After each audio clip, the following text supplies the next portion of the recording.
نداء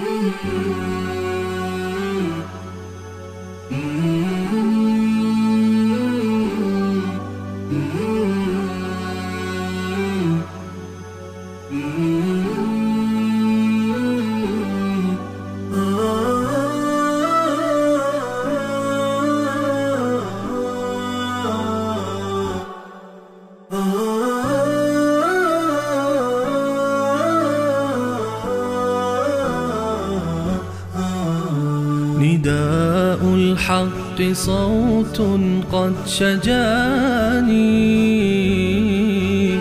وبلغني الحقيقة والأماني وكان لي السبيل إلى المعالي ونورا للهداية والبيان.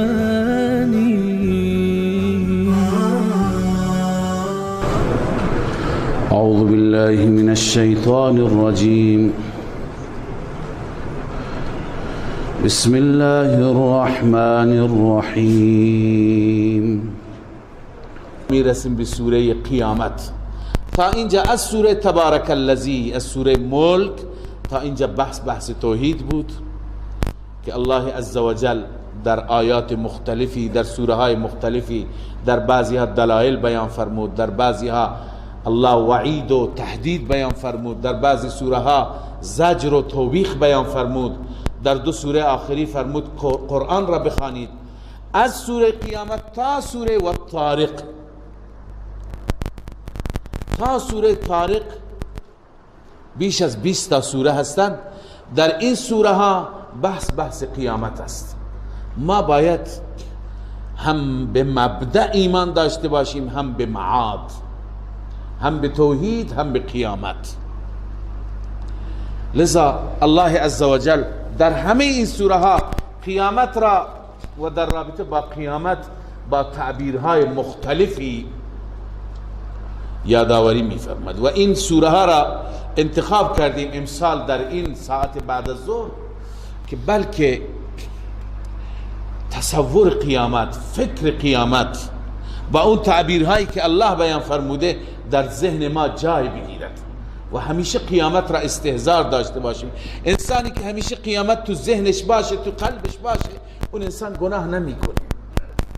اما اگر از قیامت و عقیده قیامت بدور باشیم، فاصله داشته باشیم، جرأت بر گناه و غفلت ما بیشتر میشه. لذا موضوع قیامت را اهمیت بدیم عزیزان و باید فکر بکنیم روی این مسئله، بالخصوص آیاتی که الله عزوجل بیان می‌فرماید. مشرکین مکه هم منکر توحید بودند، هم منکر قیامت. الله اینجا سوگند یاد می‌کند به روز قیامت. الله می‌فرماید لا اقسم بیوم القیامه. لا اضافه هست، قبلا گفتم اصلش هست اقسم.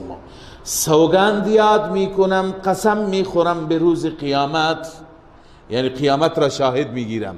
خدا که به چیزی قسم بخورد معنیش اینه که شاهدش میگیره. وقتی الله میفرماید والعصر، یعنی عصر شاهد، تاریخ شاهده. پس لا اقسم بیوم القیامه، قیامت شاهده. و همچنین الله به چیزهای دیگه سوگند یاد میکند.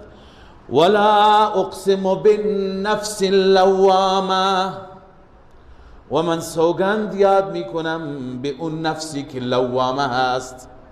اون نفسی که لوامه هست، الله نفس لوامه را شاهد میگیره.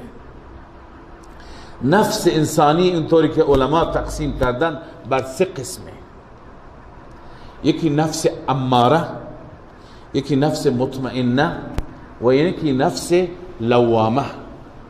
نفس اماره اون نفس سرکش را میگند که همش دنبال راضی کردن خودش هست، چه با مال حرام، چه با نیاز جنسی به جای حرام، چه با مشروب، چه با تماشا کردن حرام، چه با حاصل کردن مال حرام، با هر چی، با هر طریقی باشد این نفس اماره هیچ چیزی جلوش را نمیگیرد. بعضی انسان ها هستند که اصلا برایشون خدا و قیامت و آخرت مهم نیست، فقط به جایی برسند، فقط نیازهایشون برآورده بشه، فقط مادیات برآورده بشه. این چه از طریق دزدی باشه، از طریق چپاول باشه، از طریق بالا کشیدن بیت المال بشه، از طریق رانت بشه، از طریق ربا بشه، از طریق رشوه بشه، این در باب مال هست. در باب نیاز جنسی از طریق حلال باشه، از طریق حرام باشه، از هر طریقی باشه، به هر حال خودشون را تکمیل بکنند. پس اینها هستند که به هیچ قید و بندی بند نیستند. این نفس اماره هست که این خوراک سقر است. خوراک چیه؟ سقر، خوراک جهنم نفس اماره. دومین نفس مطمئنه هست. اون اینه که چنان جلوگیری شده، هر جا خدا گفته جلوش را گرفتند، نه به طرف حرام رفته، نه به حرام فکر کرده، نه حرام خورده، نه حرام چشیده، نه حرام مرتکب شده، کاملا مطیع الله. این نفس مطمئنه است. این جایگاهش در بهشته. یا ایتها النفس المطمئنه، نفس مطمئنه که مطمئن رضای مولا را هم حاصل کرده. یا ایتها النفس المطمئنه ارجعی الى ربک راضیه مرضیه، برو راضی باش و الله هم از تو راضی. فادخلی فی عبادی وادخلی جنتی، الله می فرماید در زمره بندگان صالح من داخل بشو، در صف اونها قرار بگیر. وادخلی جنتی، برو به بهشت من، به جنت من برو. این نفس مطمئنه هست. نفس اماره جایش سقر است و این جایش بهشت و جنت است. سومین نفس لوامه هست. نفس لوامه در تعریفش اختلاف هست. بعضی میگن که نفس لوامه اون نفسی هست که مرتکب اشتباه میشه اما دوباره توبه میکنه، خودش را ملامت میکنه، یعنی بین هست. اگر کنترل بشه میره به طرف مطمئنه، اگر نشه آخر میشه اماره. الله نجات بده. لذا الله عزوجل این نفس لوامه را هم به عنوان شاهد یاد میکنه. این نفسی که ملامت میکنه خودش را، بار بار مرتکب اشتباه میشه ولی بر میگرده. جواب این دوتا سوگند مقدره. الله میفرماید قسم به قیامت و قسم به نفس لوامه، لتحاسبن یا لتبعثن، شما یک روزی از قبرها بلند میشید، یک روزی برای شما حساب و کتابی هست. ای بندگان آماده باشید.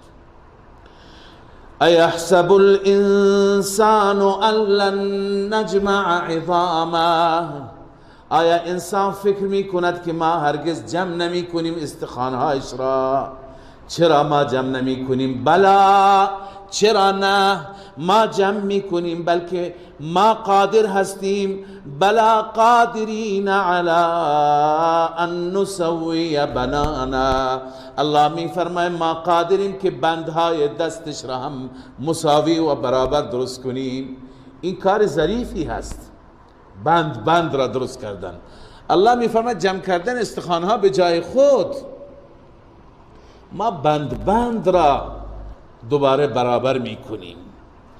بل یرید الانسان لیفجر امامه، این ترقی از ایحسبو هست. اول انسان فکر میکنه که ما استخوانهاش را جمع نمی کنیم، چرا جمع میکنیم؟ الله میفرماید بل یرید الانسان، این انسان مشرک مراده، انسان کافر مراده، بلکه انسان میخواهد، اراده میکند لیفجر امامه. لیفجر ای لیکذبه، تکذیب کند، فجور قبول نکردن، تکذیب کند. امامه ای ما امامه، آنچه که در آیندهش هست. یعنی انسان میخواد قیامت را تکذیب کند. چرا؟ چون انسان با عقل خودش فقط میسنجد، شاید با عقل جور در نیاد. مشرکین با عقل ترازو میکردن، میگفتن اذا كنا عظاما نخره، زمانی که ما تبدیل به استخوان پوسیده بشیم دوباره زنده میشیم؟ ممکن نیست. این با عقل سنجیدن است. اما من و توی مسلمان بالاتر از عقل یک چیزی داریم به نام وحی. ما تابع وحی هستیم، بعداً تابع عقل میشیم. اول وحی. لذا الله می فرماید بل یرید الانسان، بلکه انسان می خواهد لیفجر امامه، ای لیکذب ما امامه، آنچه که در آینده است میخواد او را تکذیب کند. به این خاطر از روی شک و تردید و تمسخر و استهزاء میپرسد یسأل ایان یوم القیامه، سؤال میکنه روز قیامت کی هست، کی میشه این قیامت؟ مسخره میکند. الله جواب میده، اما در جواب الهی تخویف اخروی هم است، همراه با بیم دادن از عذاب آخرت.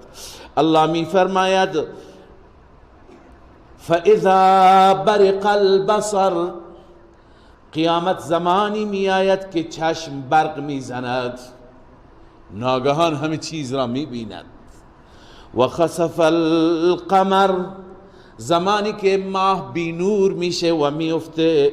و جمع الشمس والقمر، این خورشید با این بزرگی و این ماه با این عظمت هر دو جمع میشند، ماموریتشون تعطیل میشه.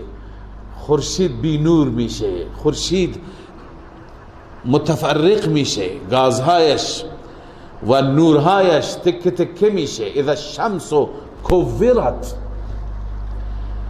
خورشید بی نور میشه، تمام بخشایش میسوزد و تمام میشه نورش. و اذا النجوم انکدرت، ستاره ها تمام میفته، ماه بی نور میشه میفته. اون روز قیامت هست. یقول الانسان یومئذ این المفر، انسان از فرط وحشت، از بس که وحشت زده و میترسد میگه این المفر، مفر کجاست؟ جای فرار، کجا برم؟ کلا، الله می فرماید کلا، هرگز نیست جایی. لا وزر، ای لا ملجع، هیچ پناهگاهی وجود ندارد. الى ربک یومئذ المستقر، جای قرار فقط به طرف رب است. اون جایی که رب است یا به جهنم میبره تو را یا به بهشت میبره، دیگه جایی نیست. الى ربک یومئذ المستقر. ينبأ الانسان يومئذ بما قدم واخر، الله می فرماید انسان خبر داده میشه، اطلاع داده میشه در آن روز بما قدم و اخر، به اون چیزی که جلوی خودش فرستاده، اون چیزی که پشت سر گذاشته. بعضی ها از ما هستیم که چیزهای جلوتر میفرستیم برای آخرت، بعضی ها چیزهای نیک میفرستند، بعضی ها چیزهای بد میفرستند.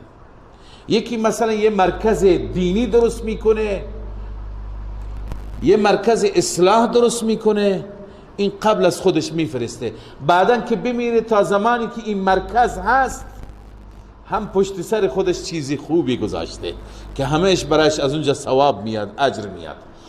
یکی از یک مرکز فسادی درست کرده، اینم قبل از این که بره به ملاقات خدا قبلا برای خودش سیئات فرستاده، گناه و جنایت فرستاده. بعد از این که میره اخر پشت سرش تا زمانی که اون فساد ادامه دارد بازم پشت سرش برایش میفرستند، برایش گناه میره، برایش معصیت میره، برایش سیئات میره. پس بستگی داره که انسانی که هم قبل از خود برای خودش میفرسته برای آخرتش ذخیره میکنه، یا نیک را یا بد را، و همچنین بعضی پشت سر هم میگذارد، یا صدقه جاریه میگذارد یا سیئات را میگذارد که پشت سر او یک رسم بدی بعضی ها میگذارند. بعضی ها توصیه میکنند که بعد از ما فلان انتقام را بگیرید، فلان انسان ها را بکشید، خودش میره ولی هر چی که قتل میشه گناهش به گردن خودش. اینا هستن به ما قدم و اخر. انسان چیزی جلو میفرسته، چیزی پشت سر میگذارد، چه نیک چه بد. الان همه اقسام را خودتون تصور بکنید. لذا الله میفرماید ینبأ الانسان یومئذ، انسان خبر داده میشه بما قدم و اخر، آنچه که جلوتر فرستاده، آنچه که پشت سر گذاشته.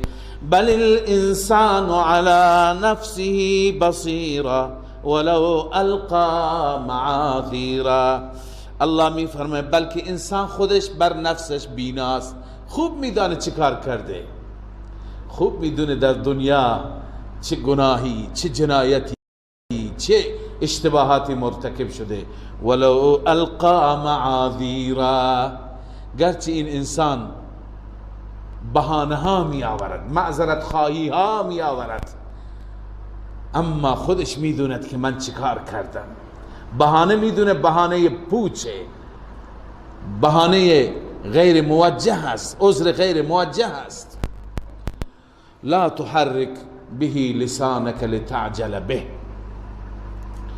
این وسط جمله معترضه است. وقتی که جبرائیل امین آیات الهی را ابتداءً بر رسول الله صلی الله علیه و سلم میخواندند، رسول اکرم صلی الله علیه و سلم به خاطر اینکه بعداً این بار امانت را به نحو احسن ادا بکند، پیغمبر همونطور زمزمه میکرد، تکرار میکرد با جبرائیل، هی گوش میکرد و میخواند که فراموش نکنه.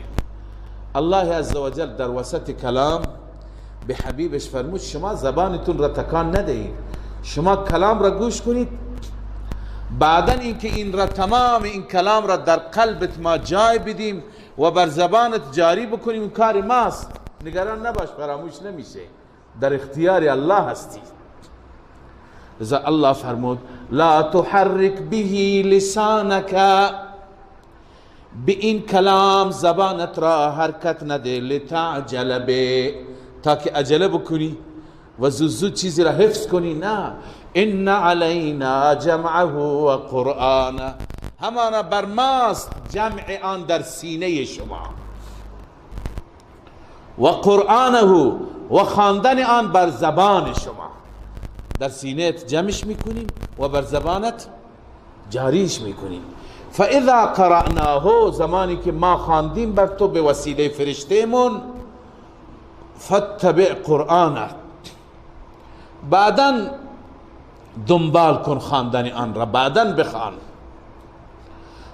دو وعده الله داد، یکی که در سینه‌ات جمعش میکنه، دوم بر زبانت جاریش میکنه، هیچ کلمهش اشتباه نمیشه، الله خودش به عهده گرفته. سومین وعده ثم ان علینا بیانه، بعداً بیان و تفسیر و تشریح هم بر ما، یعنی ما به ذهنت تفسیر درست را می آوریم.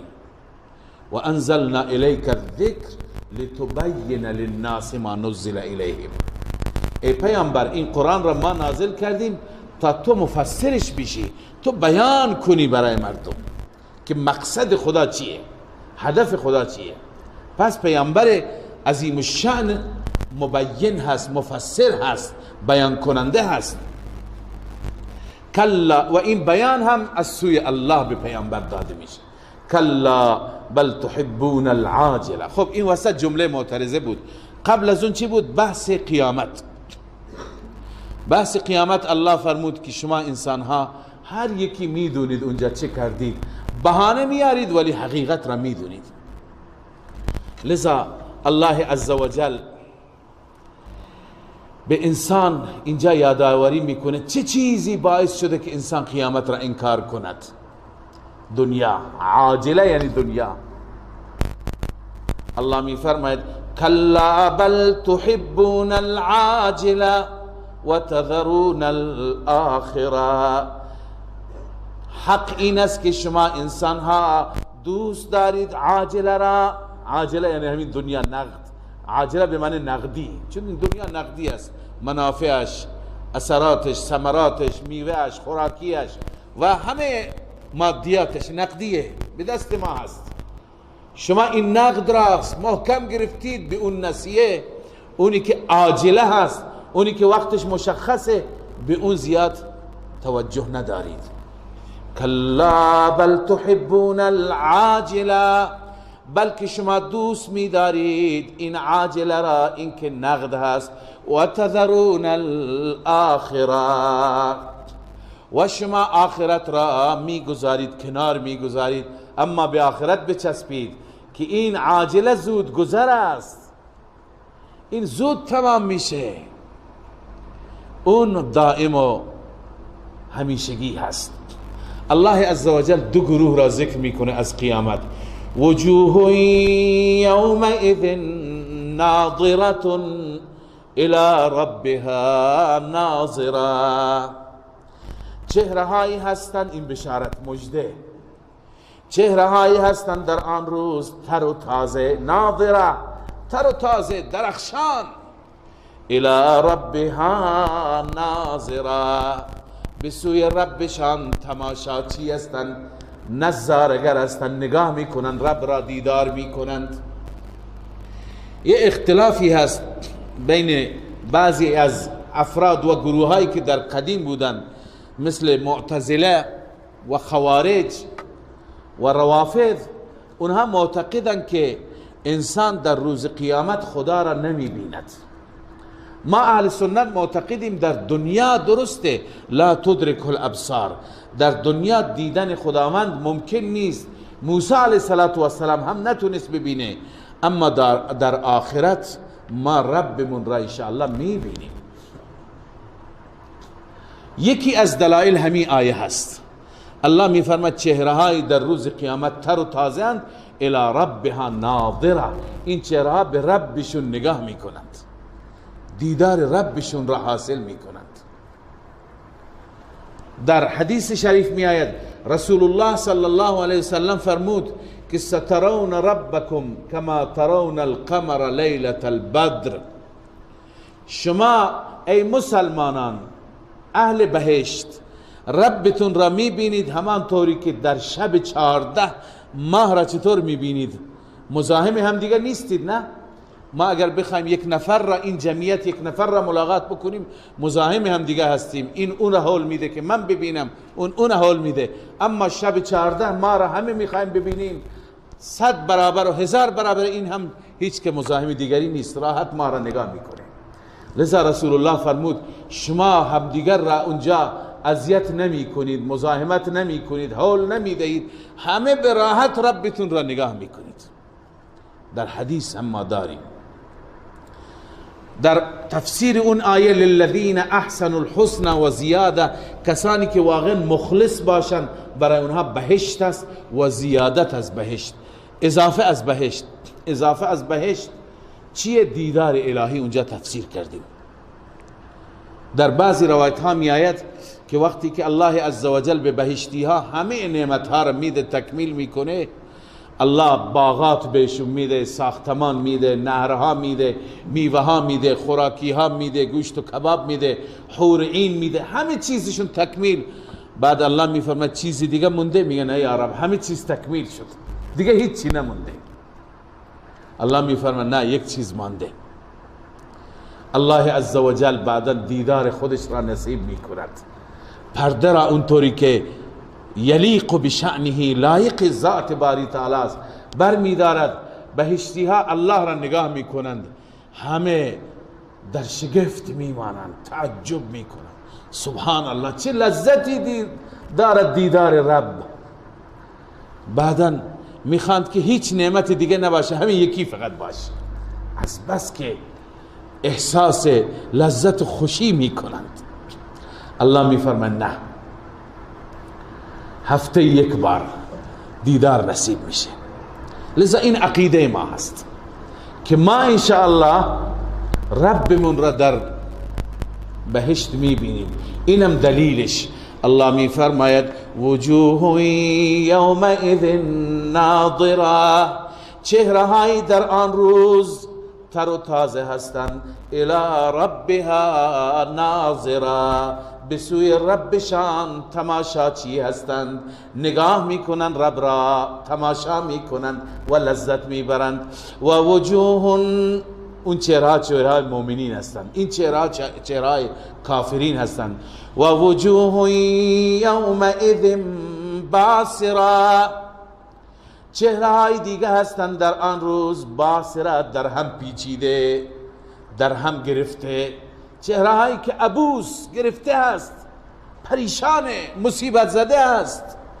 تظن ان یفعل بها فاقرا، فکر میکند، گمان میکند که با او انجام میشه، با او عمل میشه. چه عملی میشه؟ فاقرا. فاقرا یعنی کمرشکن، برخورد کمرشکنی باش میشه. میدونه که چنان عذابی گرفتار میشه که کمرش میشکنه و از اونم بدتر. لذا بعضی چهره ها اینطور هستند. این چهره های منکرینند، چهره های فاسدینند، چهره های کافرینند. کلا کلا، حق این است. الله میفرماید شما انسان ها در این دنیا وقتی که میمیرید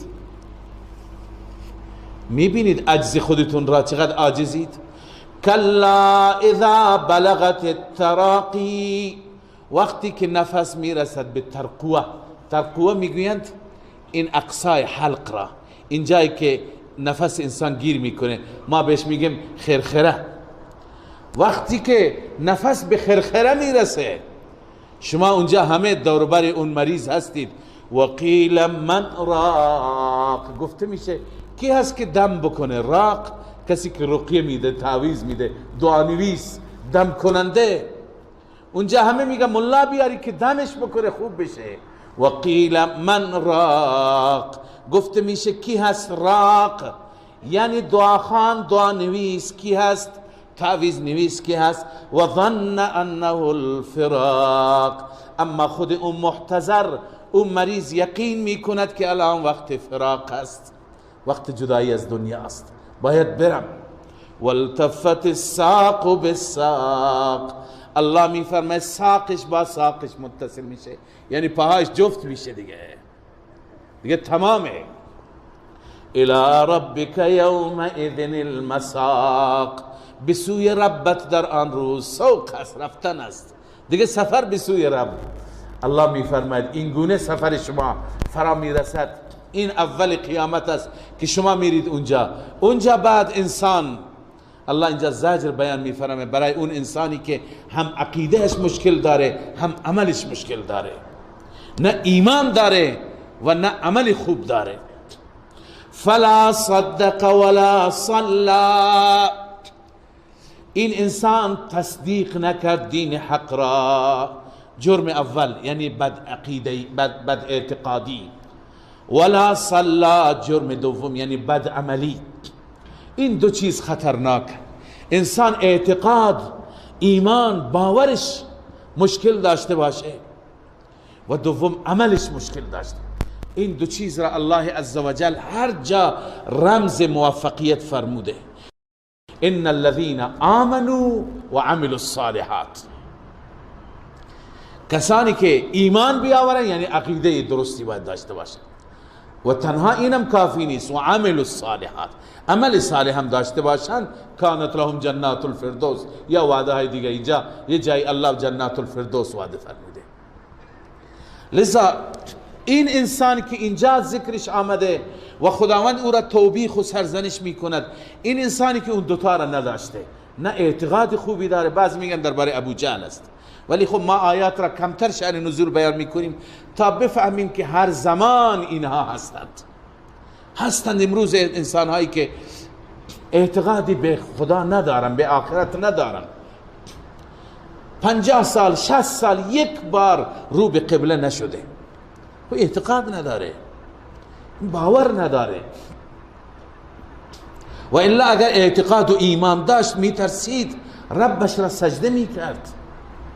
لذا الله میفرماید فلا صدق، این دین حق را تصدیق نکرد، ایمان نداشت، ولا صلا، و همچنین نماز نخواند، یعنی بد عمل بود.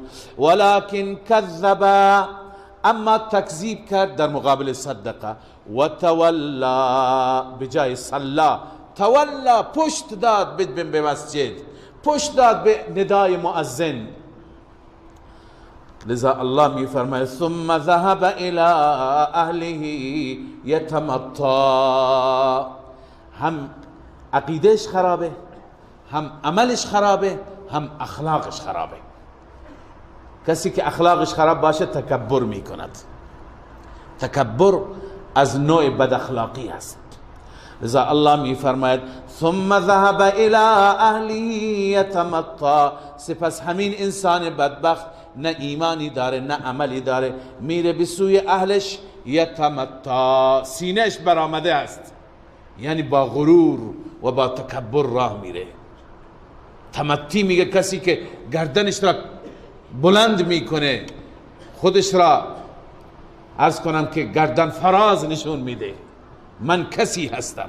طوری راه میره که گردنش بلنده، یک سر بلنده و سینهش برآمده، یعنی به یک حالت فخر و غرور راه میره. این وضع بد اخلاقی انسانه. الله این انسان را نفرین میکنه. این انسانی که نه ایمان داره، نه عمل داره، نه اخلاق داره. باید انسان مسلمان همه چیز خودش را درست بکنه. اولا لک فاولا ثم اولا لک فاولا. الله میفرماید هلاکت برایت هلاکت، سپس هلاکت برای تو هلاکت، یعنی بمیری، هلاک بشی، تباه بشی. ای انسان متکبر، انسان سرکش، انسان کافر و مشرک. این انسان چرا اینطور غرور داره؟ چون که اعتقاد به آخرت نداره، به قیامت. اصل به اینجا بر میگرده، ریشه به اینجا بر میگرده. انسان وقتی که به قیامت ایمان داشته نباشه، از اون انسان هر چی بر میاد. به این خاطر عرض میکنیم ایمان به آخرت و ایمان به قیامت خیلی مهمه. الله میفرماید ایحسب الانسان ان یترک سدى. آیا این انسان میپندارد، این انسان فکر میکنه که ان یترک سدى، این که ترک میشه بیکار، همینطور معطل میمانه، هیچ که باش کار نداره؟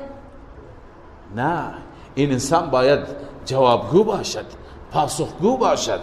الم یک نطفة من منی یمنا.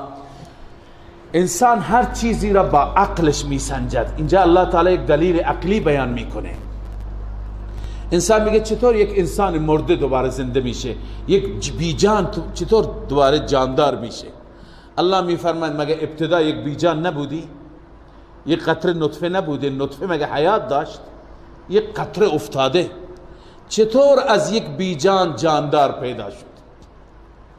اونم که در سوره بعدی میخوانیم چه انسان با کمالی از این نطفه. این نطفه در جای خودش انداخته میشه، بعدا یک انسان سمیع و بصیر، یک انسانی که هم شنوایی داره، هم بینایی داره، هم عقل داره، هم درک و درایت داره. چه کمالاتی از یک نطفه. خب این با عقل جور در میاد؟ پس همونطور که الله اونجا قادر است که انسان را از نطفه خلق بکند، همچنین قادر است که انسان که تبدیل به استخوان میشه، استخوان پوسیده میشه، همین انسان را دوباره پیدا بکند. در سوره قاف بسیار جالبتر ما خواندیم که انسان میگه وقتی که ذرات من در عالم پخش میشه، بعض انسان ها هستند خب اونها را چی میکنند؟ اونها را میسوزانند. بعضی اقوام رسم دارند، سیک ها، هندوها، بعضی کشورهای آسیایی مرده ها را میسوزانند، پودر میکنند و بعد به دریا و به باد تحویل میدن. این ذرات معلوم نیست ذره ذرهش کدوم گوشه دنیا بره. الله میفرماید که خدا علم داره، الله عزوجل ذرات را میدانه، هر جا باشه جمعشون میکنه. همونطور که الان این بدن شما متشکل از ذراتی است که از عالم جمع شده، اینو ما فکر نمی کنیم که در حال حاضر این بدن عزیز ما، این بدن ناعم و نازک ما از چه ذراتی و این غذایی که ما حاصل میکنیم این همکنون از ذرات دنیا الله عزوجل بهتر میدونه. ما نمیدونیم، ما یک سفره داریم فقط میخوریم، فکرش را نمی کنیم که برنجش از هندوستان آمده، این گوشتش نمیدونم از افغانستان آمده، این موزش از لبنان آمده، این دارویی که استفاده میکنیم و بدن ما را ترمیم میکند و جز بدن ما میشه از جنگل های آفریقا آمده، اونجا یک بوته‌ای بوده و از اونجا این دارو درست شده. همین الان شما سفره‌تون را مطالعه بکنید، بدن ما که داره رشد پیدا میکنه، روز به روز بدن ما جسیمتر میشه، این ذراتی از عالم داره جمع میشه برای ما، از گوشه و کنار دنیا ذرات هست، ما تغذی میکنیم، غذا حاصل میکنیم و بدنمون را فربه میکنیم. پس همونطور که الان الله میدونه کدوم ذره هست، کدوم گوشه دنیا دوباره تبدیل به ذرات بشه، الله میدونه کجا رفت. الله با یک کن دستور میده، همونطور که حضرت ابراهیم علیه السلام 4 پرنده را خواندیم که 4 پرنده را تکه تکه کرد، هر یکی را بر یک کوهی گذاشت. الله فرمود الان صدایشون کن، فسرهن الیک ثم اجعل على كل جبل منهن جزءا ثم ادعهن یأتینک سعیا. ای ابراهیم الان صدا بکن، تمام ذرات از گوشه گوشه این کوها با هم مخلوط شدند، با هم ترکیب یافتند و پیش ابراهیم آمدند. لذا الله قادره، چرا قدرت خدا را بر قدرت خودمون قیاس میکنیم؟ لذا الله می فرماید الم یکن نطفتا، آیا این انسان مغرور که انکار میکند قیامت را مگر نبود یک قطره نطفه من منی، از منی که یمنا ریخته میشد، ثم کان علقتا، سپس همین انسان بعد از نطفه تبدیل به چی شد؟ لخته خون شد. ببین الله عزوجل مراحل را امروز به وسیله دستگاه های مختلف انسان مراحل را نگاه می کند. اول در رحم یک نطفه ای هست، بعدا این نطفه تبدیل به خون میشه، خون لخت خون میشه، خون گوشت میشه، گوشت استخوان پیدا میکنه، بعدا کم کم شکل انسانی به خود پیدا میکنه. اینا را امروز به وسیله دستگاه ها، به وسیله نمیدونم سونوگرافی و امثالهم مردم نگاه میکنن میبینند. اما الله عزوجل 1400 سال پیش، اون زمانی که هیچ دستگاه نبود، اون زمانی که هیچ علم نبود، اون زمانی که مردم مکه سواد هم نداشتند، امی بودند، به زبان پیغمبری امی، پیغمبری به مکتب نرفته، علم نخوانده، به زبان اون الله عزوجل فرمود هو الذي خلقكم من نطفة ثم من علقة ثم من مضغة مخلقة و غیر مخلقة. الله تمام مراحل را اون زمان اعلام فرمود. این پس خودشی که از معجزات است. امروز اگر کسی بداند کمال نیست، اما اون روز وقتی که پیغمبر به این صورت بیان کرد که امروز هم علم همین را تایید می کند، پس دلیل این که این پیغمبر به حق خداست و این کلام به حق الهی است. الله می فرماید الم یکن نطفة من منی یمنا، آیا انسان نطفه نبود از منی که یمنا ریخته شد، انداخته شد به جایش، ثم کان علقة، سپس انسان تبدیل به علقه شد، فخلق، الله او را رفته رفته خلق کرد، فسوا، برابرش کرد، 4 دست و پاش بهش داد، چشم و گوش و بینی بهش داد، عقل بهش داد، سری بهش داد، همه اعضا و همه جوارح را بهش داد، هیچ چیزی کم نگذاشت، کلیه داد، قلب داد، کبد داد، دستگاه درونی را الله دارد بهش داد، انواع اعضا را الله بهش بخشید. فسوا به این معنا هست. و بعد به 2 قسمت تقسیمش کرد، فجعل منه الزوجین الذکر والانثى. سبحان الله. از این انسان همه دوست دارن شاید که خدا بهشون پسر بده، الله هر دو را خلق کرد. از همین نطفه یک بخشی از نطفه را مذکر آفرید، یک بخشی را مؤنث آفرید، چون خدا میخواد هنوز این نسل ادامه داشته باشه. اگه همه پسر باشند یا همه دختر باشند اون وقت مشکل میشه. لذا الله قرار داد فجعل منه الزوجین، زوجین را الله از همین نطفه درست کرد، الذکر والانثی، مرد و زن را. لذا این نمونه ای از قدرت. بر این قیاس کنه انسان، این یکی از دلایلی است که الله همیشه در قرآن بیان میفرماید. بر این قیاس کن، الیس ذلک بقادر، آیا این ذاتی که به این صورت انسان را آفرید، این ذات قادر نیست؟ توانایی ندارد علی ان یحیی الموتى، بر این که دوباره مرده ها را زنده بکند؟ توانایی ندارد؟ چرا ندارد؟ بله، این ذات قطعا توانایی دارد. این ذات با یک کن، با یک اشاره دوباره تمام خلائق را از نو و از ابتدا زنده می کند. الله عزوجل اعتقاد راسخ و عقیده درست بالخصوص نسبت به قیامت و بعث بعد الموت به همه ما نصیب بفرماید.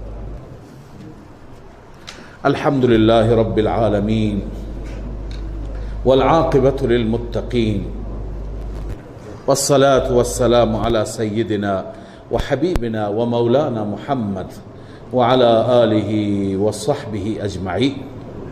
يا حي يا قيوم برحمتك نستغيث، أصلح لنا شأننا كله ولا تكلنا إلى أنفسنا طرفة عين. اللهم إنا نسألك البر والتقوى ومن العمل ما ترضى.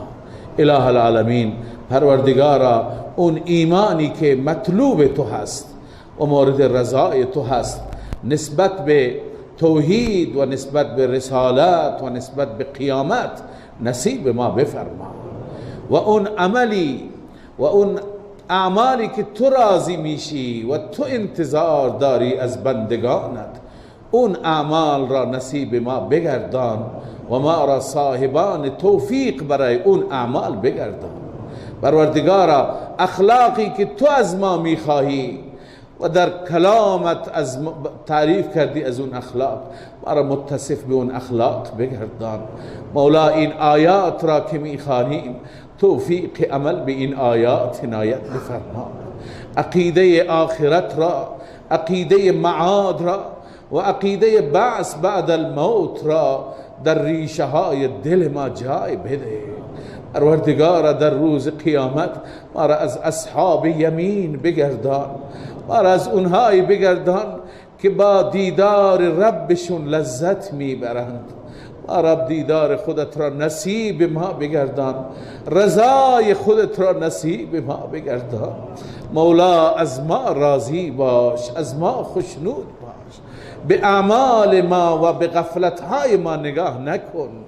اله العالمین، از ما را بندگان مرضی بگردان و از ما راضی و خوشنود باش که با رضایت در دنیا زندگی بکنیم و با رضایت از این دنیا بریم و با رضایت وارد بهشتت بشیم. اله العالمین، ما را دیندار بگردان، ما را با تقوا بگردان، ما را با ایمان بگردان، ما را از بندگان مخلص و صالحت بگردان.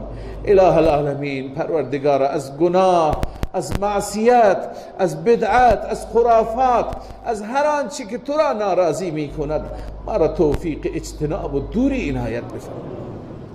اله العالمین، پروردگار مشکلات ما را حل بفرما، مشکلات دینی را، مشکلات دنیوی را، همه نوع مشکلات را حل بفرما. گذشتگان ما را غریق رحمت بفرما، بالخصوص اساتید، مشایخ، پدران و مادران ما که رفتند، روحشان را شاد بفرما و درجاتشان را در جنت الفردوس بلند بفرما. ما را، خاتمه ما را هم با ایمان بگردان و ما را در زمره اهل بهشت قرار بده. پروردگارا بر ما فضل بفرما، بر ما لطف و احسان بفرما، ما را جز محرومین قرار نده، ما را مردود در بارت قرار نده، ما را از مقبولین قرار بده.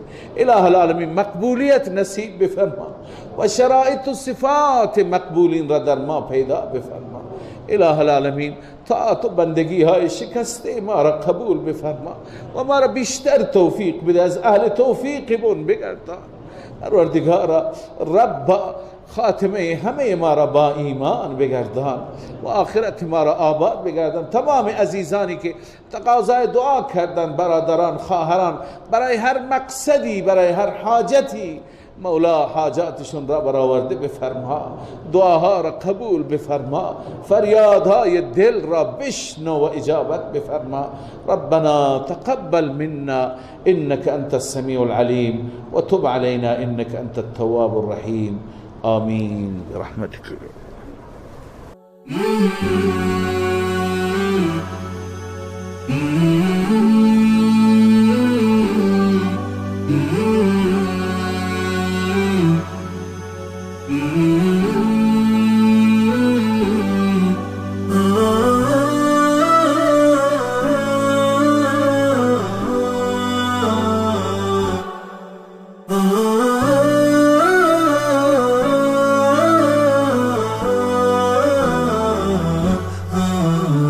نداء الحق صوت قد شجاني